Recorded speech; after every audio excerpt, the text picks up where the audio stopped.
연암 박지원은 청나라 오랑캐를 무찌르자는 이른바 북벌론이 대세이던 때 정반대로 청나라의 선진 문물을 배우고 받아들이자고 주장했습니다. 백성의 실생활이 편해야 도덕이 바로 선다, 이런 주장도 했죠. 북학 그리고 이용 후생입니다.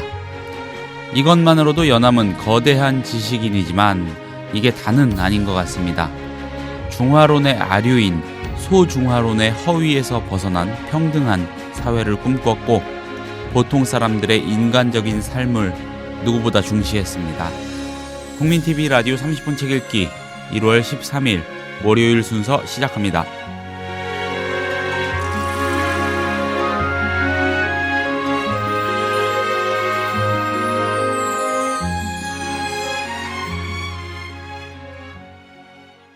안녕하세요. 30분 책 읽기 김효진 PD입니다.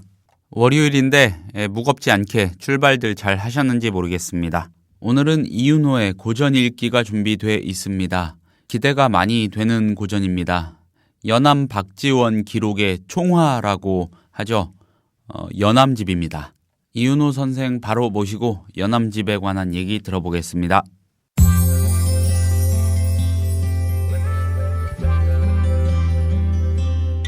매일 아침 이 책 한 권, 국민TV 라디오 30분 책 읽기.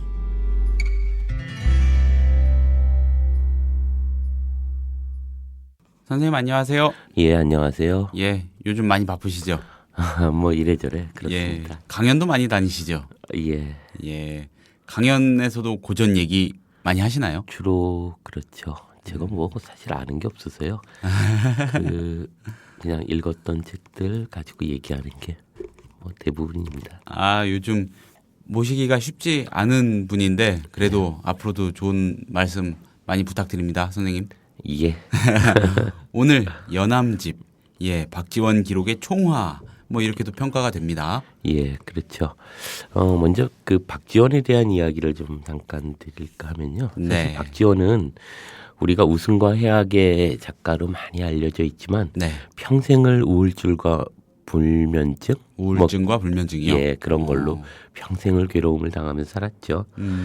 또 이러저러한 조선 후기 사회 사람이죠. 네. 후기 사회 영정조 때 사람이니까 이제 그 당시에 가졌던 그 세태를 보면서 영조 때 사실 과거를 보지 않기로 결심을 합니다. 그러면서 응거하여서 홍대용이나 이덕무 그리고 박제가 뭐 유득공 뭐 이런 사람들과 더불어서 그 학문과 우정의 세계를 이제 넓혀가는 일로 모든 일을 전념합니다. 그러다가 이제 정조 2년인가요? 정조 때 그 홍국영이라고 아마 그 세도 정치는 아니고 어쨌거나 그 벽파를 그 탄압했던 사람이 나옵니다. 그 세도를 잡게 되는데 그 홍국영이 네. 벽파를 벽파를 박해하는 과정에서 생명의 위협을 느끼고 이제 그 황해도 그 연암굴이라고 할까요? 예. 연암협이라고 하는 곳으로 이제 도망가게 돼요. 이 호가 생긴 게 바로 이때 도망가서 생긴 게 예. 연암이죠. 그때 그걸 숨겨줬던 사람, 그 사실을 알려주고 연암을 피신시켰던 사람이 누구냐면 TV에선가 나오는 무사 백동수라는 드라마가 한때 있었죠. 네. 예, 그 백동수가 또 친구이기도 그렇군요. 했습니다. 백동수가 이제 연암에게 얘기해서 연암이 이제 불이 나게 도망갑니다. 너 위험하다 이러고 있으면. 그래서 예. 연암협이라고 하는 그 협곡이죠. 협곡에 예. 숨어 살아요. 그러다가 이제 또 몇 년 후에 그 삼종형이죠. 삼종형이었던 박명원의 이제 권유를 받습니다. 중국에 네. 가는데 사신으로 같이 가지 않겠냐. 그때 이제 따라가서 드디어 그 위대한 그 열하일기를 쓰게 되는 과정을 겪게 됩니다. 이제 물론 그 정조 말년이라고 할까요? 네. 정조가 이제 일찍 죽었으니까 말년에는 뭐 이러저러한 벼슬길에 그 들어가기도 합니다. 근데 정조라는 임금이 이제 대단한 임금이죠. 아마 이제 신하들이 땀을 뻘뻘 흘릴 만큼 엄청난 천재였고 그리고 엄청난 독서광이었죠. 그래서 뭐 신하들이 감히 정조 앞에서 할 수 없었던 이 정조가 문체반정이라는 걸 시작합니다. 그러니까 이제 대표적으로 박지원을 지목하면서 쟤 네. 때문에 우리 문체가 완전히 아작나고 있다. 뭐 이런 얘기를 하면서 문체반정을 하고요. 물론 거기서 희생당한 사람이 이옥이라고 하는 아주 그 문체 당시의 문체로 대단한 사람이었는데 그 사람이 이제 하지만 그 배우로 이제 박지원을 지목합니다. 근데 정조가 어느 정도였냐면 제 기억에는 이런 게 있습니다. 중국 책을 수입하는 걸 금하게 합니다. 이유가 뭐냐면 그 당시에 이제 중국 책이 종이가 잘 개발되면서 네. 중국 책이 잘 찢어지지 않아요. 그러니까 사람들이 이게 누워서 본다는 거예요. 책을. 그만큼 그 경악에 임하는 데 있어서 마음 태도에 문제가 생긴다 할 정도로 이 정조는 형식과 내용에 대한 대단한 생각들을 가지고 있는 분이세요. 그런 이제 드디어 정조와 그 박지원 사이에 이제 대단한 힘겨루기가 시작되죠. 네. 어쨌거나 박지원의 문학 정신을 한마디로 표현하면 이제 벚꽃창신이라고 얘기할 수 있습니다. 그러니까 옛것을 본받되 변화를 알고 새롭게 지어내되 법도를 지키라는 의미죠. 문학의 참된 정신은 변화의 정신을 바탕으로 창조적인 글을 쓴다는 데 있다는 거죠. 그래서 당시에 비속어들을 다 사용합니다. 이러자면 우리로 보면 뭐 뿅 간다, 뭐 쩐다. 뭐 이런 것들 다 쓰는 거죠. 최고의 대학 교수가 그러니 뭐 정조 입장에서 보면 저것이 이제 선비들의 학자들의 그리고 그런 경악의 품격을 떨어뜨린다고 이제 먹칠하고 다닌다. 엄청나게 그래서 막 무슨 반성문 쓰기 하고 그래요. 근데 끝까지 않습니다. 이 박지원도 대단한 사람이죠. 그래서 이제 그런 변화의 정신 이것이 가장 중요한 의미를 갖습니다. 그래서 비슷하게 되려고 하는 것은 참이 아니고 닮았다는 말 속에는 이미 가짜라는 말이 들어있다. 이런 얘기를 합니다. 그래서 연암은 억지로 점잖은 척 고상한 글을 써서는 안 된다라고 얘기하고 그래서 진실한 마음으로 대상을 참되게 그려내야 한다고 주장합니다. 그래서 틀에 박힌 관습적인 문체를 거부하고 독특한 그만의 문체를 지향하게 됩니다. 그래서 그걸 우리가 연암체라고 합니다. 이 연암체를 보면 이제 그 박지원이 지금도 이제 이르자면 산문 정신의 핵심일 텐데요. 당시로 보면 이제 천박한 글의 대표적인 내용이었다고 봐야죠. 그래서 지금으로 봐도 뭐라고 할까? 이런 글을 쓸 수 있었을까? 할 정도로 그런 사람이었고요.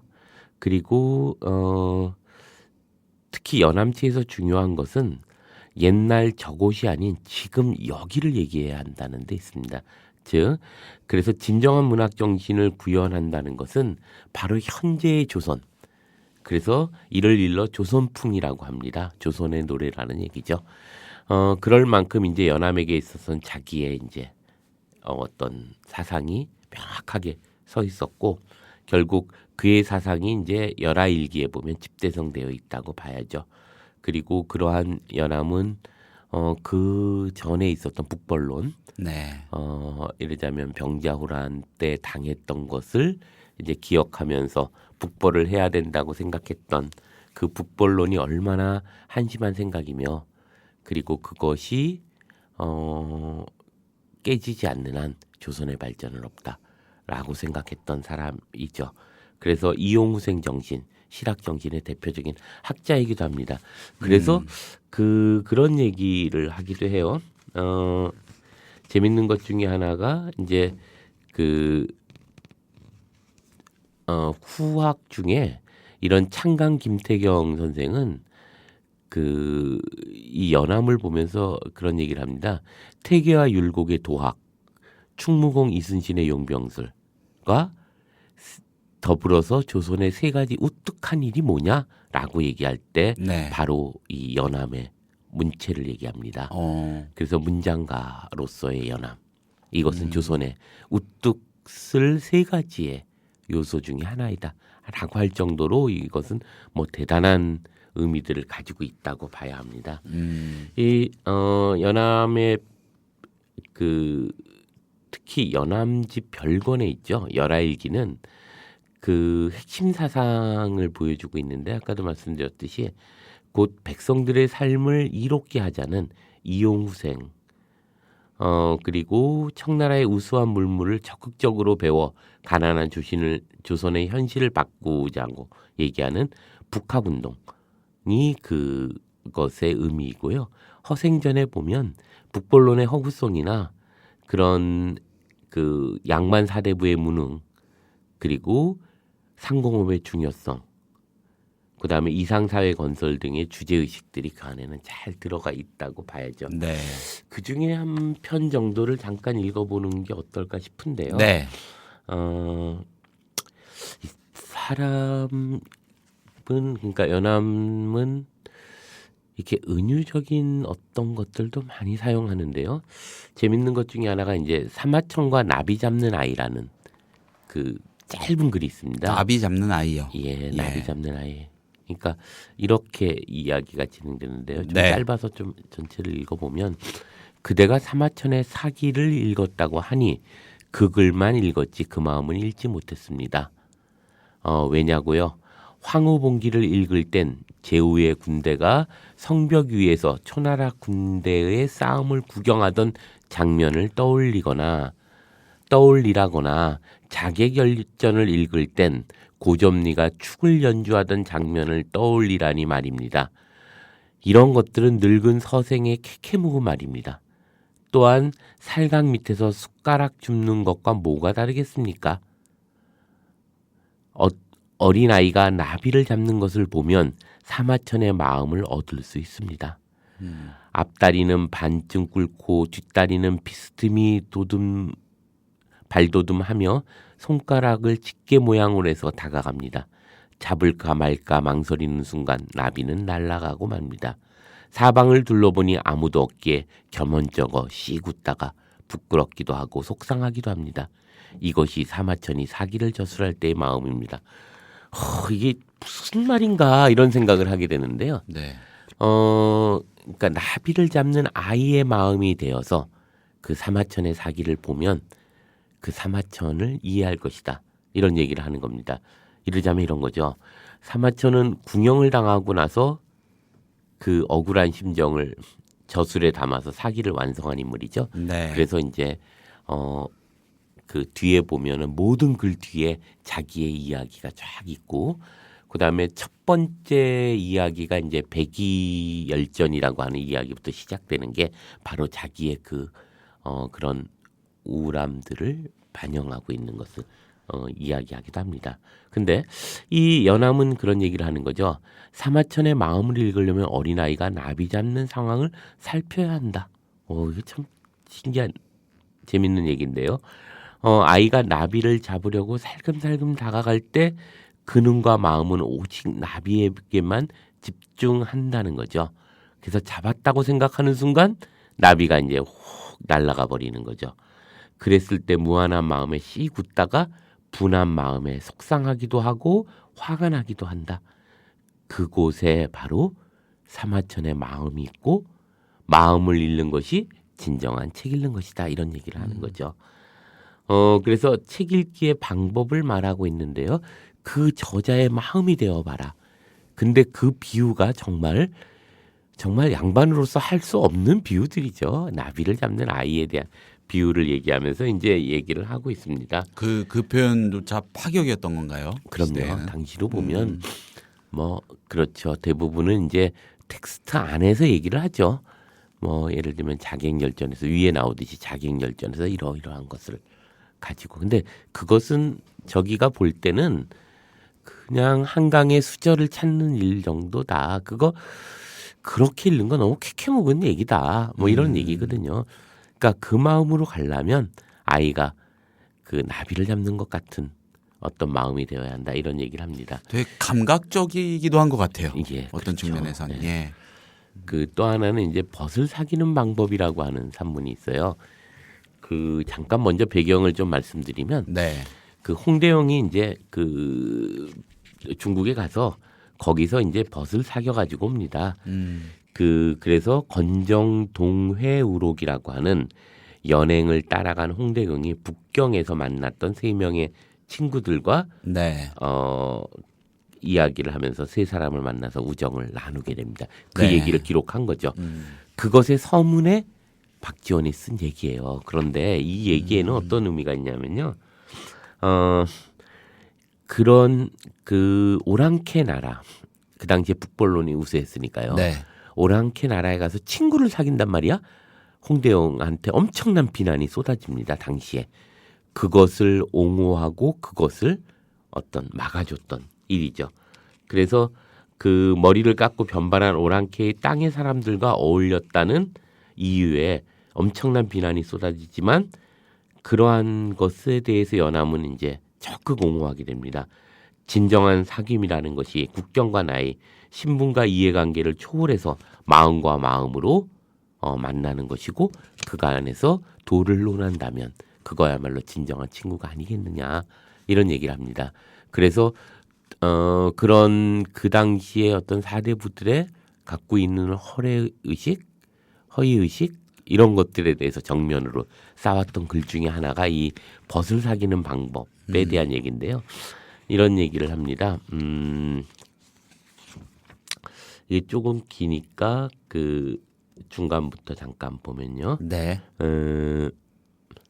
그 예전에 덕보 홍대영 군이 한 번은 한 필의 말을 타고 사신을 따라 중국에 갔다. 길거리를 돌아다니고 좁은 골목을 기웃거리다가 항주에서 유학 온 세 선비를 만나게 되었다. 이에 슬며시 그들 숙소로 찾아가 옛 친구처럼 정답게 얘기했다. 하늘과 사람 및 생명의 근원, 주자학과 유광학의 차이, 나아감과 물러감, 세함과 번성함의 시기, 출처와 영옥의 분별 등에 대하여 열띤 토론을 벌였다. 근거를 살펴 밝히고 사로잡으니 서로 들어맞지 않은 견해가 없었으며 서로 충고하고 이끌어주는 말들이 모두 지극정성과 걱정해주는 마음에서 우러나왔다. 처음에는 서로 지기로서 맺었다가 마침내 형제의 의리를 맺었다. 서로 사모하고 좋아하기를 탐내는 물건 좋아하듯 하고 서로 저버리지 말자 언약하기를 굳은맹세하듯 하니 그 의리는 사람들을 감동시켜 눈물 흘리게끔 하기에 충분했다. 아, 우리나라와 항주까리의 거리는 거의 만리다. 홍구는 세선비와 다시는 만날 수 없을 것이다.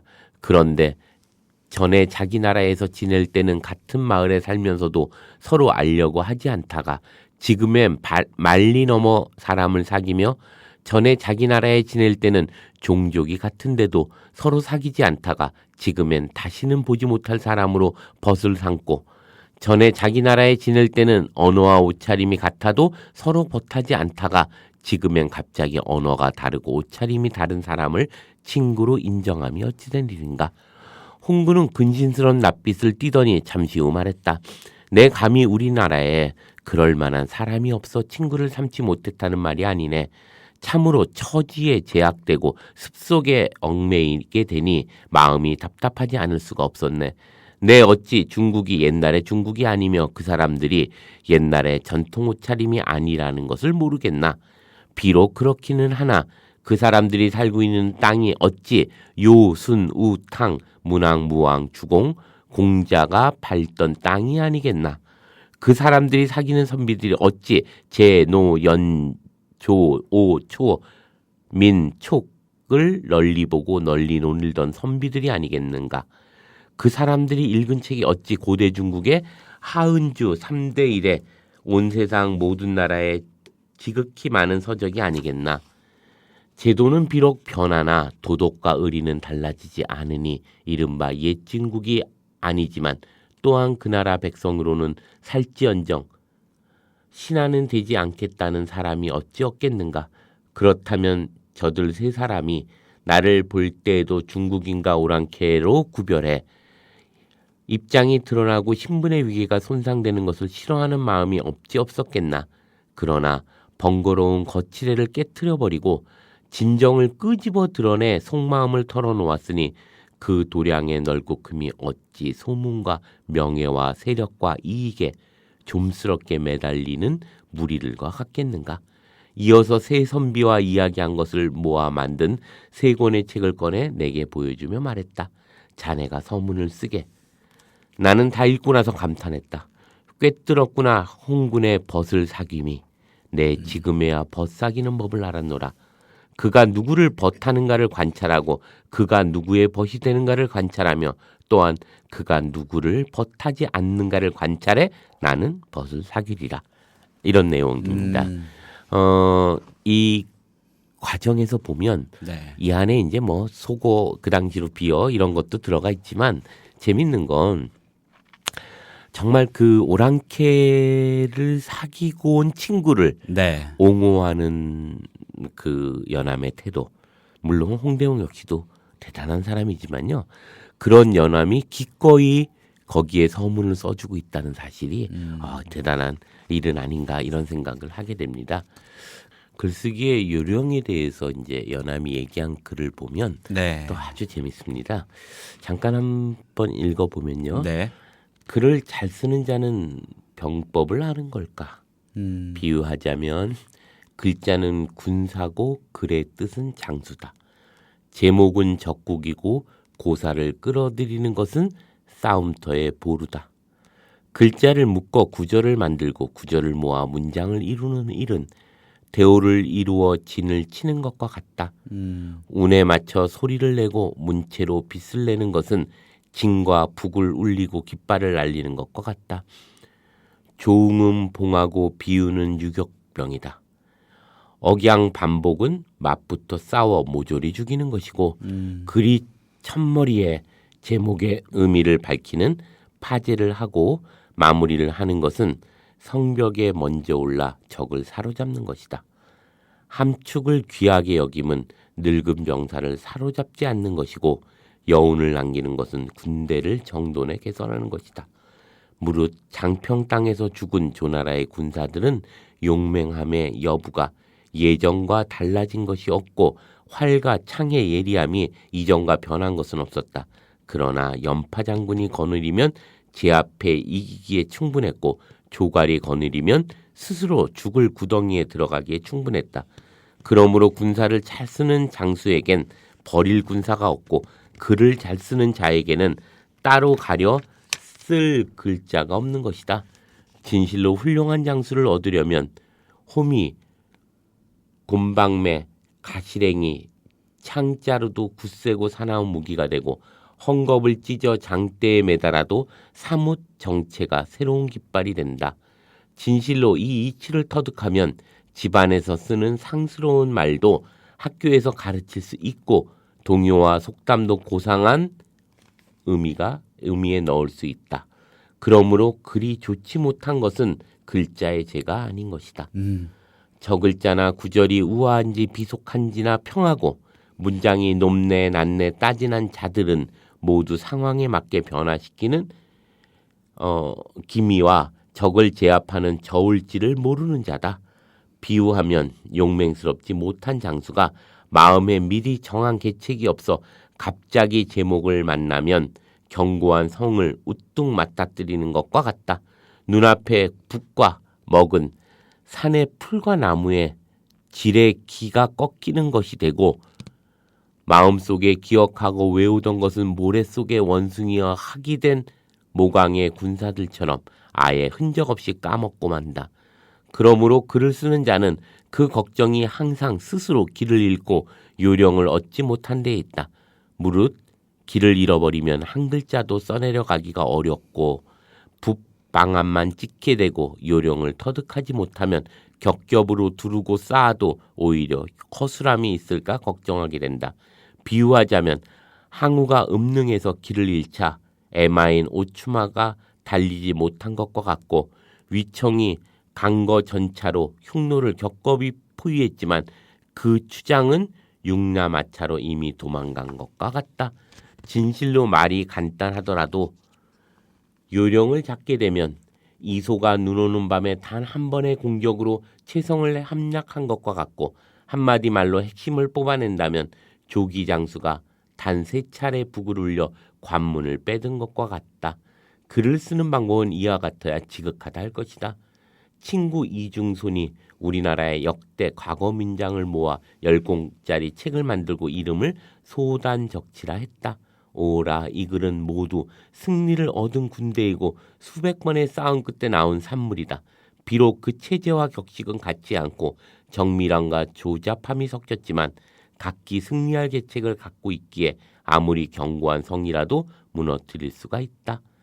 그 날카로운 창과 예리한 칼날은 무기고처럼 삼엄하며 때에 따라 적을 제압함은 군대를 지휘하는 기술에 들어맞는다. 이를 계승해 글을 쓰려는 자는 이 길을 따라야 할 것이다. 반초가 서역의 나라들을 정복한 것과 두원이 연연산에 전공을 새긴 것도 그 방법은 여기에 있을 것인저. 비록 그렇지만 방관의 술의 싸움은 앞사람의 전법을 본받았으나 패했고 우가 부뚜막에 술을 흘린 것은 옛 전법과 반대로 해 승리했으니 상황에 따라 변화시키는 묘에 있지 고정된 법에 있는 것은 아니다. 뭐 이런 얘기를 합니다. 네. 결국 그 연암이 글을 잘 쓰는 것은 네. 병법을 알아야 한다고 말하는 거죠.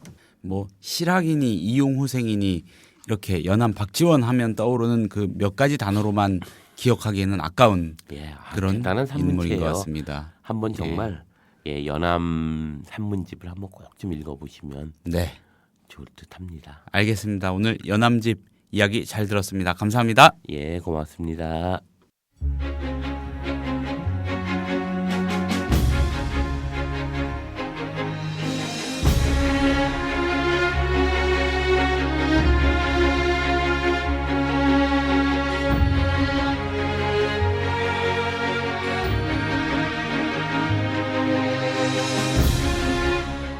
1월 13일에 30분 책 읽기가 소개한 책은 연암 박지원 연암집이었습니다. 감사합니다. 내일 다시 뵙겠습니다. 너무 무겁지 않은 월요일 보내시기 바랍니다.